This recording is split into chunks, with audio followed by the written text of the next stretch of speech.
disent va te faire enculer, ils m'appellent cousin, et voilà, je trouve que ce sont quand même des animaux. C'est pour ça Allez, qu'il faut voter pour l'extrême droite, regardez, allez, c'est dégage d'ici. signé.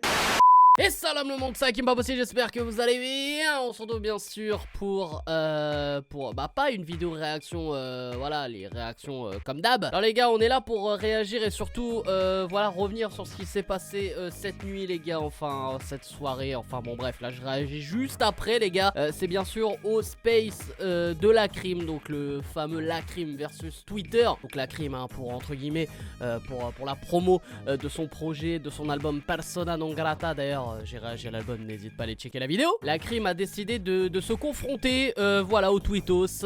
C'est vrai que c'est pas du tout un mec des réseaux et tout. On va en reparler d'ici quelques instants. Mais donc du coup, avec son équipe, voilà, ils ont décidé de faire ce délire. Franchement, je trouve l'idée très très bonne idée. Voilà, moi je trouve de se confronter directement au tweetos. C'est vrai qu'il y a beaucoup de critiques, que ce soit positives, négatives. Bon après, il y a des bails d'insultes et tout. Mais bon, ça, c'est une minorité, il faut même pas les calculer, tu connais. Mais j'ai trouvé vraiment l'intention pas mal. Maintenant on va voir, voilà, les points à retenir, les points positifs, les points négatifs, enfin même ce qu'il a pu dire. Et surtout que ce qui était cool, c'est que bon, il y avait Mehdi Maizi qui l'accompagnait sur le space, avec bien sûr également le Colombien de Bouscapé. Donc ça c'était cool aussi, parce qu'il y avait, bon, au début c'était un peu en mode interview, tout ça un peu pour combler, mais après ils ont décidé du coup de faire monter des gens et que n'importe qui puisse poser la question qu'il souhaite sur n'importe quel thème. Donc c'est pas mal, mais des fois on avait des questions, frère, on a envie de dire mais pourquoi t'es né? Non mais voilà, donc c'était un peu compliqué. Mais on va voir point par point, en tout cas, ce qui a été le plus intéressant. Alors déjà, pour le premier point, bon, ce qui était un peu embêtant, c'est qu'il y a eu énormément de bugs, surtout au début. Donc on sentait que les gars n'étaient pas du tout habitués, que les gars étaient vraiment dépassés par les événements. Voilà, apparemment c'est assez complexe. J'avoue que même moi, j'ai jamais fait de space sur Twitter. Bon, en même temps, j'ai pas d'abonnés, donc pourquoi en faire? Et d'ailleurs, si vous voulez, pourquoi pas qu'on se lance dans ce délire et faire un truc autour du rap avec... Bon bref, on sait jamais. Donc du coup les gars, c'est vrai que moi j'ai trouvé l'idée bonne et tout, mais la réalisation a été mauvaise, puisque il y avait énormément de bugs, ça flottait un peu, c'est voilà, à un moment donné on était à l'Aqua Boulevard, mais on n'avait pas de bouée quoi, on était sous l'eau quoi. Après il y a eu quelques infos intéressantes, comme le son Karim B qui devait sortir depuis un moment, et il y a eu beaucoup de fans qui lui demandaient quand est-ce que le son Karim B allait sortir. Alors il a dit très bientôt, le temps en fait la galère qu'il a eu, c'était qu'il fallait qu'il retrouve les fameuses pistes qu'il avait perdues, l'instru aussi qu'il a galéré aussi à retrouver, enfin bon bref. Mais en tout cas apparemment voilà, là c'est chargement en cours comme on dit comme on dirait, et voilà, donc normalement le son Karim B devrait bientôt voir le jour. Alors est-ce que ce serait pour une réédition Persona non grata ou quoi? Je pense pas, je pense que ça sera juste un single classique, donc voilà, à voir d'ici les prochaines semaines. Info aussi importante, et puis c'était une question sûre qui allait revenir, c'était sa fameuse relation avec SCH qui était, qui était au point mort, hein, de ce qu'on savait, et tout simplement ça n'a pas changé. Voilà ce qu'il a dit à peu près, hein. Tu vois, donc déjà, j'ai fait toutes les démarches nécessaires, je suis pas en tort. Tu vois ce que je veux dire? Dans cette histoire, j'ai aucun tort, au contraire. J'évite de m'en prendre à lui aussi sur les réseaux. Ouais. C'est mieux, c'est un truc de, t'as vu, de dehors, bon bref. Et voilà, après, pour savoir si on collaborera ensemble dans le futur, je pense pas. Ça aurait pu se faire, vraiment. Moi, t'as vu, j'étais pas... juste la discussion, ça aurait arrangé beaucoup de choses. Tu vois ce que je veux dire? Ok. Voilà. Donc ouais, c'est un peu dommage, parce que c'est vrai que ce sont deux gros artistes, et depuis qu'ils se parlent plus avec leurs histoires, c'est vrai que SCH aussi a grandi de son côté, et tu fais un feat Lacrim SCH, je pense que le game peut s'arrêter également, tu vois. Après, il y a une autre question qui était revenue, c'était pourquoi pas de feat avec Booba sur cet album Persona non grata. Il a dit tout simplement que sa relation avec Booba, c'était pas comme avec Mister You, enfin niveau musique là on parle. Et voilà, avec Mister You, ce qu'il disait, c'est que il pouvait faire énormément de sons.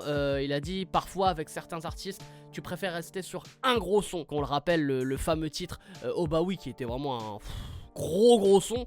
Il préfère en fait rester là-dessus, mais après s'il y a une opportunité, s'il y a une proposition musicalement intéressante, pourquoi pas, mais de ce qu'il a dit, c'est sûr que ce sera du sombre et du sale. Et ensuite un auditeur lui a posé une question, vraiment il a eu les couilles, hein, parce que déjà il fallait savoir que les gars qui intervenaient, frère il tremblait, hein, tu sentais qu'il tremblait. Hein. Et bah lui il a eu les couilles de lui poser la question de où lui venait en fait...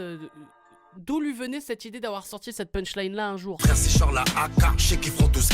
Et bah du coup, il a eu la réponse. Hein. Expliquer un truc pour de vrai, Rola. Tu sais, je suis pas un mec à métaphore. Moi, je rappe comme je te parle à toi. Quand tu m'écoutes, c'est comme si je te parle. Et quand je te parle, je te dis ça. Si je sors la AK, ils feront tous caca. Après, des fois, j'ai ce qu'on appelle des punchlines, des phrases qui vont être plus fortes que d'autres. Mais après, voilà, des fois, t'as vu, c'est comme ça, c'est simple. Tu vois ce que je veux dire? J'ai senti qu'il fallait que je la dise, je l'ai dise comme ça. C'est tout. Hein.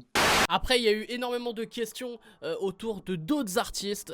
C'est vrai que ceux qui montaient, hein, ceux qui les faisaient monter dans le space, en général, c'était limite des fans d'autres artistes. On a eu des questions de ouais, qu'est-ce que tu penses du travail de Niro? Bah, voilà, bien sûr, il a validé. Franchement, j'ai trouvé cette question un peu bête parce que il l'a invité dans son projet. Et en plus, dans le son Reda partie 3. Donc, ce qui est ouf. On lui a posé aussi la question par rapport à Ziak. Donc, voilà, qui est un artiste qui monte en puissance. Il a dit qu'il kiffait beaucoup son délire. Vraiment, il était hypé par ce qu'il proposait et tout, et pourquoi pas dans le futur faire quelque chose. Il y a eu aussi, ouais, il a évoqué aussi Kalash Criminel, il aimait beaucoup son travail, mais après voilà, il n'y a pas plus que ça niveau relation, parce qu'il l'a croisé juste une fois, voilà, avec beaucoup de respect mutuel, mais sans plus. Après aussi, il y a eu les questions par rapport au fameux Reda, parce qu'on lui a posé la question, est-ce que voilà, c'est une fiction, est-ce que c'est basé d'une histoire vraie, comment t'as fait tout ça? Et il a tout simplement dit que déjà le mec Reda existe vraiment, et le gars Reda en question a vraiment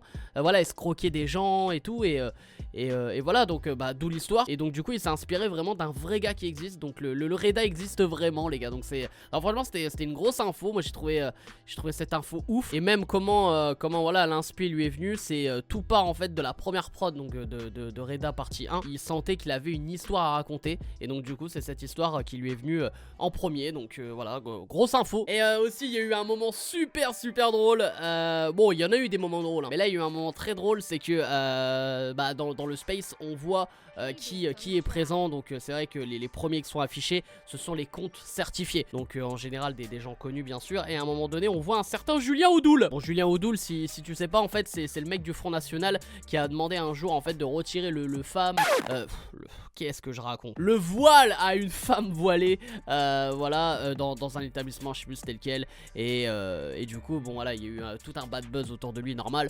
Et du coup quand ils ont vu Julien Oudoul, bah ils l'ont insulté et tout, et la crime a dit ça par la suite. Et demain, il va à la TPP, il va dire oui, mais regardez, voilà, ils disent, va te faire enculer, il m'appelle cousin, et voilà, je trouve que ce sont quand même des animaux. C'est pour ça qu'il faut voter pour l'extrême droite, regardez. Allez, dégage signé. d'ici.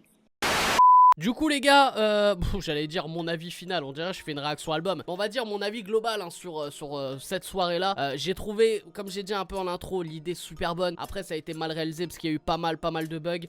Mais après mon avis aussi sur comment la crime a été durant ce space. Franchement j'ai trouvé la crime super en détente. Il était très à l'écoute. Il y a eu beaucoup de gens qui sont montés. Donc franchement il y a eu peut-être une vingtaine, trentaine d'auditeurs. Et il a toujours été calme, surtout que des fois il y en avait qui osaient quand même lui dire, bon il y en avait frère, c'était des gorges profondes. Bon, chacun son d'elle. Après on va pas se mentir, je pense qu'en vrai je serais monté, j'aurais dit direct, oh ton album il est ouf et tout. Bon après en vrai moi je l'ai dit dans ma vidéo, donc en soi ça va. Mais du coup pour être plus sérieux, c'est vrai qu'il y en a qui montaient et qui osaient lui dire qu'ils étaient déçus de certains albums, de certains sons, qui n'avaient pas compris voilà, la direction artistique et tout. Et lui il était à l'écoute et tout, il a pas mal réagi. Justement il comprenait, il demandait des arguments, tout ça. Il y en avait qui lui donnaient, il y en avait, bon ça se voyait, c'était histoire de dire ouais je suce pas et tout, alors que ça se voit, en vrai ils ont jamais écouté plus de 3 ou 4 projets de la crime. Et j'ai trouvé ça super intéressant. Donc du coup la crime était dans une communication, était dans une conversation. Et moi j'ai trouvé ça super lourd. Donc ce côté là, c'est vraiment un bon point. Après je pense qu'ils étaient, bah justement hein, ils étaient pas du tout au point sur le délire space. Mais je pense que les gars, ce délire là, ça va lancer pas mal d'autres artistes à faire pourquoi pas le même délire. Pourquoi pas forcément dans la musique hein, ça peut être pourquoi pas des footballeurs, ça peut être je sais pas, même des animateurs de télé. Enfin je pense là il il a débloqué un truc. Je pense que ça va en hyper plus d'un. Donc franchement au final, même ça a été beaucoup critiqué dans Twitter, sur Twitter, ouais, finalement on est resté 2-3 heures pour ça. Mais franchement moi j'ai trouvé le truc pas désagréable et je pense qu'il va y avoir un avant après. Donc voilà les frérots, j'espère que vous avez kiffé cette vidéo. N'hésitez pas bien sûr à lâcher un maximum de likes et à vous abonner en activant cette fucking cloche. Et les gars, dites-moi en commentaire si déjà vous avez participé, enfin si vous avez écouté voilà ce MySpace et ce que vous en avez pensé. Dites-moi tout en commentaire les frérots. Et bien sûr n'hésitez pas à me follow à travers tous les réseaux sociaux. Et si un jour vous voulez qu'on parte sur un délire comme ça, pourquoi pas hein, une fois par semaine sur un délire autour du rap et tout sur Twitter. Après sur Twitter frère, moi je suis personne hein. Déjà sur YouTube on galère à être quelqu'un, alors sur Twitter mon gars on est une merde. Bref c'est Game pas possible, je vous aime, je vous laisse et je vous fais la fucking build.